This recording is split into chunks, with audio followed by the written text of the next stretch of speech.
আল্লাহ পাক রব্বুল আলামিন বান্দাকে বলতেছেন তোমরা আল্লাহর জন্য রোজা করবা আর আল্লাহ ইন্নাল্লাহা মা'আস সাবিরিন যারা ধৈর্য ধরে তাদের সাথে থাকে। তার মানে আমরা যারা এখন ধৈর্য ধারণ করতেছি আমাদের সাথে কে আছে? কারণ কোরআনের কথা কখনো মিথ্যা হতে পারে না, কোরআনের কথা সত্য, এর কোনো ভুল নাই। এবার এটা একটা প্রমাণ। এক হযরত আবু বকর সিদ্দিক রাদিয়াল্লাহু তাআলা গাছের নিচে বসে আছে। রাসূল সাল্লাল্লাহু আলাইহি ওয়াসাল্লাম হযরত আবু বকর সিদ্দিক রাদিয়াল্লাহু তাআলা গাছের নিচে রাসূলুল্লাহ আবু বকরের কাছে চলে যায়। রাসূল গাছের নিচে বসে যায়। হঠাৎ এক ব্যক্তি এসে আবু বকরের মা বাপ নিয়ে গালাগালি শুরু করে দিয়েছে। কিন্তু আবু বকর রাদিয়াল্লাহু তাআলা ধৈর্য ধারণ করতেছে।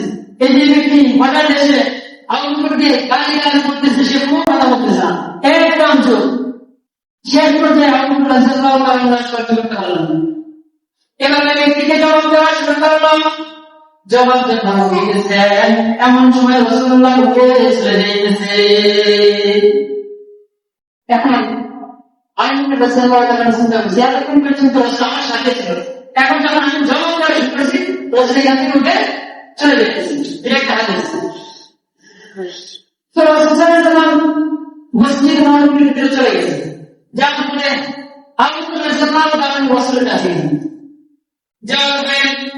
এবার নবীকে একদম দিয়েছে, ও নবী মুহাম্মদ, ওই ব্যক্তি আমাকে অনন্ত করে মারতে বলেছে, আমাকে গালি দিয়েছে, তার উত্তরে আমি ধৈর্য ধারণ করেছি।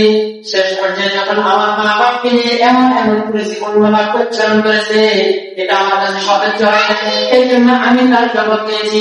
আমি যখন ওই ব্যক্তির জবাব দেওয়া শুরু করলাম তখন সেখান থেকে আপনি উঠে চলে আসলেন, এর কারণ কি?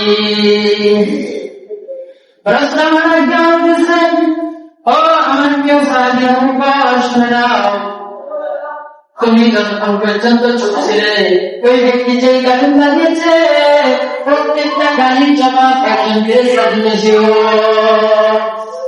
কে দিয়েছে? ফেরেশতা। এখন যখন তুমি জবাব দেওয়া শুরু করছো তখন ওই ফেরেশতা আবার তুমি আপনার দিয়েছে।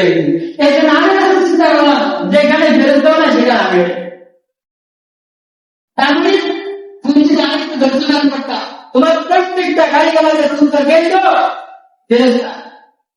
এরপর আল্লাহ রব্বুল আলামিন নবীকে একদম বিসমিল্লাহ বলে শুনালেন, ইন্নাল্লাহা মা'আস সাবিরিন।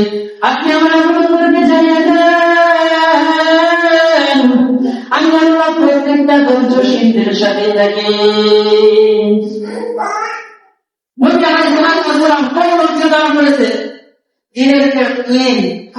অবস্থায় দিন কাটিয়ে দিয়েছেন।